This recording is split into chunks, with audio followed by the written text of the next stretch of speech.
చందమామ కథలు. మరుగుజ్జు రాక్షసి. ఒక అడవి దాపున చిన్న పెద్ద కొండలతో గుహలతో ఉన్న ప్రాంతాన ఉప్పులూరు అనే గ్రామం ఉండేది.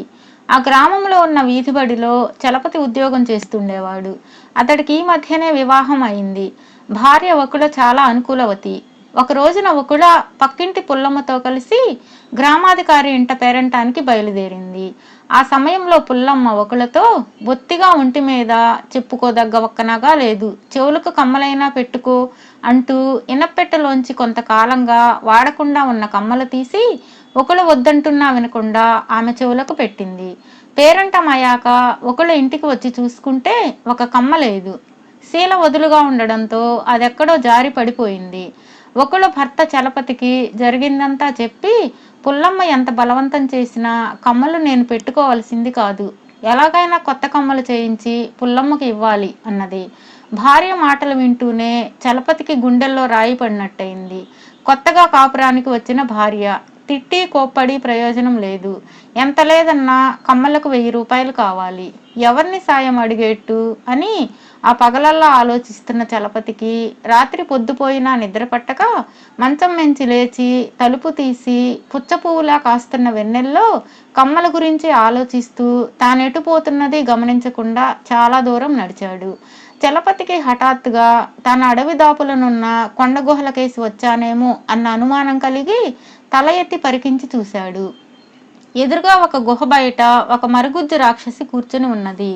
అది చలపతిని చూస్తూనే, అర్ధరాత్రి పౌర్ణమి వేళ ఇటు ఎందుకు వచ్చావు అని అడిగింది. రాక్షసిని చూస్తూనే భయకంపితుడై చలపతి మనసులో మననం చేస్తున్న కమ్మల సంగతిని కమ్మలు కమ్మలు అంటూ బయటకే అనేశాడు. మరుగుజ్జు రాక్షసి కాస్త ఆశ్చర్యపోయి, ఒక్క కమ్మలేమిటి, నా పెళ్లి కోసం మా అమ్మ ఇంకా చాలా నగలు పోగు చేసింది. ఒంటి మీద దిగేసుకున్న నగలైనా చూసి ఎవడైనా రాక్షస కుర్రాడు నన్ను పెళ్లాడతాడని అమ్మ ఆశ. కానీ ప్రతి కుర్ర వెధవ ఒంటి మీద నగలకేసి ఆశగా చూసి తరువాత నా మరుగుజ్జు రూపం చూసి పెదాలు విరుస్తూ వెళ్ళిపోతున్నాడు. ఈ జన్మలో ఇక నాకు పెళ్ళంటూ జరగడం కల్లా ఆ నగలేవో ఇస్తాను మోసుకుపో అంటూ నగలున్న గోతం ఒకదానిని గుహలోంచి ఈడ్చుతూ తెచ్చి చలపతి ముందు పెట్టింది. చలపతికి నోట మాట పెగలలేదు. అతడు మరుగుజ్జు రాక్షసికేసి ఒక చిరునవ్వు నవ్వి గోతాం భుజాన వేసుకుని ఇంటి దారి పట్టాడు. తన ఇంటి పక్కనే ఉన్న పుల్లమ్మ ఇంటిని దాటుకుని వస్తూ ఉండగా కొట్టంలో ఉన్న గేదెలకు గడ్డి వేయడానికి వచ్చిన పుల్లమ్మ ఆశ్చర్యపోయి, ఇంత అర్ధరాత్రి ఎక్కడికి పోయి వస్తున్నావు తమ్ముడు, భుజం మీద ఆ గోతాం ఏమిటి అని అడిగింది. చలపతి ఆయాసపడుతూ పుల్లమ్మ ఇంటి అరుగు మీద గోతాంలోని నగలు కుమ్మరించి అందులోని ఒక కమ్మల జత తీసి పుల్లమ్మకిస్తూ, నీ కమ్మ ఒకటి మా ఆవిడ పారేసుకున్నది, దాని బదులు ఈ జత కమ్మలు తీసుకో అన్నాడు.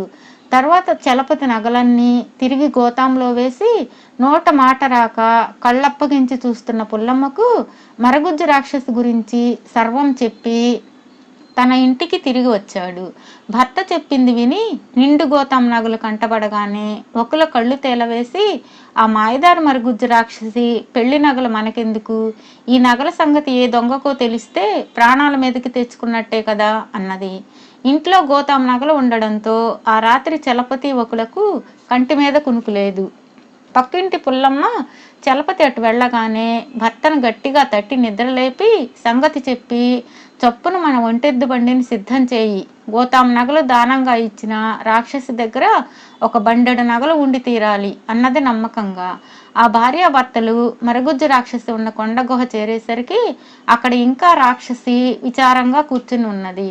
అది తాపీగా పుల్లమ్మ వచ్చిన పనేమిటో తెలుసుకుని, నీ తెలివి ఏ తిరణాలో చూడబోయినట్టుంది, ఉన్న నగలన్నీ అతగాడెవడికో ఇచ్చేశాను, మా అమ్మ నేను చేసిన పనిని తెలుసుకొని నన్ను నానా చివాట్లు పెట్టింది, కోపంతో రగిలిపోతున్నది, గుహలోనే ఉన్నది, మీరు కంటబడితే నిలువున చీరేస్తుంది, వెళ్ళిపోండి, ఆ నగలు తీసుకువచ్చేదాకా నన్ను గుహలో అడుగుపెట్టనివ్వను అన్నది అంటూ కళ్ళు తుడుచుకుంటున్నది. మరుగుజ్జు రాక్షసి దగ్గర నగలేవీ లేవని విని నిరాశపడిపోయిన పుల్లమ్మ రాక్షసితో, నీ పెళ్లి నగలన్నీ మా పక్కింటి చలపతి వకుల అనే మొగుడు పెళ్ళాల వద్ద ఉన్నాయి, నా వెంటరా, నీ నగలు నువ్వు తెచ్చుకుందువు గాని అని సలహా ఇచ్చింది.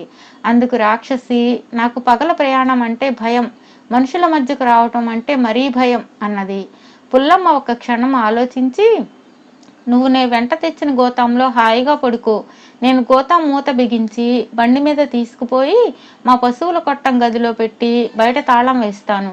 నువ్వు అక్కడున్నట్టు ఎవరికీ తెలియదు. ఇంకా కొద్దిసేపట్లో తెల్లవారుతుంది కనుక రేపు రాత్రికి నిన్ను కొట్టం తలుపు తీసి వదిలిపెడతాను. పోయి ఆ చలపతిని, అతగాడి పెళ్ళాన్ని గోళ్లతో రక్కి పళ్లతో కొరికి తగిన శాస్తి చేసి నీ నగలు నువ్వు ఎత్తుకుపో. మీ అమ్మ చాలా సంతోషిస్తుంది అని చెప్పింది. మరుగుజ్జు రాక్షసి ఇందుకు సరే అని పుల్లమ్మ పశువులు కొట్టం చేరింది. చలపతిని ఆ రాత్రి పగలు కూడా జడుపు జ్వరం పట్టుకున్నది. ఒకళ్ళు అతడికి ధైర్యం చెబుతూ, ఏమైనా మీరు మరుగుజ్జు రాక్షసికి చేసిన మోసం ఏమీ లేదు కదా, కానీ పరధనం తాచుపాము లాంటిది. నేను ఆ నగల గోతం ఆ కొండల దాకా మోయలేను. కాస్త ఎండ తగ్గాక వెళ్ళి చీకటి పడ్డాక ఆ రాక్షసినే వచ్చి తీసుకుపోమని చెబుతాను అన్నది. చలపతి కలత నిద్రలో సరే అన్నట్లు తల ఊపాడు. కొద్దిగా చీకట్లు కమ్ముతూ ఉండగా ఒకళ్ళ నిర్భయంగా కొండ గుహ దగ్గరకు వెళ్ళింది. ఆ సమయంలో గుహ ముందు ఒక బండరాయి మీద ఒక భీకర స్వరూపిణి కూర్చుని, ఏమే నా బంగారు మరుగుజ్జు తల్లి, ఇంత కోపమడినందుకు అంతగా కోపం తెచ్చుకొని గుహ వదిలి ఎక్కడికి పోయావు? నీవు లేని అడవి, కొండలు, గుహలు ఎడారిలా కనిపిస్తున్నాయి అంటూ రోధిస్తున్నది. ఒకళ్ళ రాక్షసిని సమీపించి, అమ్మా తల్లి అంటూ నమస్కరించి జరిగిందంతా చెప్పి తన ఇంట ఉన్న నగలు తీసుకుపోమ్మన్నది. రాక్షసి ఒకళ్ళను ఒకసారి నిలువెల్లా పరిశీలనగా చూసి, ఆ పాపిష్టి నగల కోసమే నా ముద్దుల తల్లిని తిట్టాను. ఆ తల్లి అలిగి కొండలు పట్టి ఎటో పోయింది. ఎన్ని బాధలు పడుతున్నదో ఏమో. నాకు ఆ పాపిష్టి నగలు వద్దనే వద్దు అన్నది పెద్దగా మూలుగుతూ. ఆ మాటలతో ఒకళ్ళకు పట్టరాని ఆగ్రహం వచ్చింది. ఆమె రాక్షసిని కొట్టబోతున్న దానిలా చేతులు చాచి, నీ కూతురు పెళ్లి నగలు మాకొద్దని మరొకసారి చెబుతున్నాను. మా కష్టార్జితం మాకు చాలు.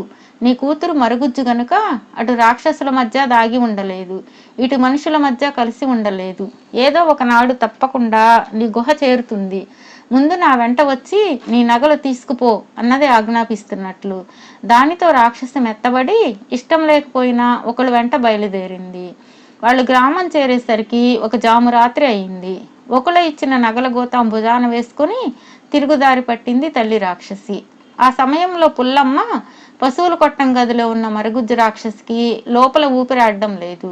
పైగా దాహం, ఆకలి అని గోతాంలో గిలగిలా తన్నుకుంటూ, గోతాం మూతికట్టు విప్పి నన్ను బయటకు వదలండి, గది తలుపులు తెరవండి అంటూ కొట్టం కప్పు ఎగిరిపోయేలా అరుపులు ప్రారంభించింది. నగల గోతాంను దూరంగా విసిరికొట్టి కూతురి గొంతు గుర్తుపట్టిన తల్లి రాక్షసి ఆనందం పట్టలేక, వస్తున్నా తల్లి అంటూ పరిగెత్తుకుంటూ పోయి కొట్టం గది తలుపును ఒక మోచేతి పోటుతో బద్దలు చేసి కూతురున్న గోతాం మూతికట్టు తాళ్లను గోళ్లతో తెగ్గొట్టి కూతుర్ను భుజాన వేసుకుంటూ, అమ్మా తల్లి, ఎవరు నేనింత హింస పెట్టిన వాళ్ళు అంటూ అడిగింది. ఊపిరి సరిగా పీల్చుకోలేక ఆయాసపడుతున్న మరుగుజ్జు రాక్షసి చేతి పక్కనే ఉన్న పుల్లమ్మ ఇల్లు చూపింది. ఆ వెంటనే తల్లి రాక్షసి రౌద్రంగా ఒకసారి హుంకరించి మూసి ఉన్న ఇంటి తలుపులను కాలితో తన్ని పడగొట్టి లోపల ప్రవేశించి, ఈ ఇంటి దుర్మార్గులెక్కడా అంటూ కలయి చూసింది. అది పుల్లమ్మ ఇల్లు ధ్వంసం చేసి పుల్లమ్మను గోళ్లతో రక్కి పళ్లతో కొరికి వెలుపలకు వచ్చి కూతుర్ని చంకలో వేసుకుని, ఈ దిక్కుమాలిన మనుషులకు మన నివాసం తెలిసిపోయింది, మనం వీళ్ల మధ్య బతకలేం, మరేదైనా కొండదారులు చూసుకుందాం అంటూ పెద్ద పెద్ద అంగలు వేసుకుంటూ ఒకళ్ళ నగల గోతామును తీసుకెళ్లమని వెనక నుంచి పిలుస్తున్నా వినిపించుకోకుండా వెళ్ళిపోయింది. కుళ్ళుబోతు పుల్లమ్మ తనకు జరిగిన అవమానాన్ని భరించలేక, తన ముఖాన్ని నలుగురికి చూపలేక భర్తను వెంట పెట్టుకుని రాత్రికి రాత్రి ఊరు వదిలి వెళ్ళిపోయింది.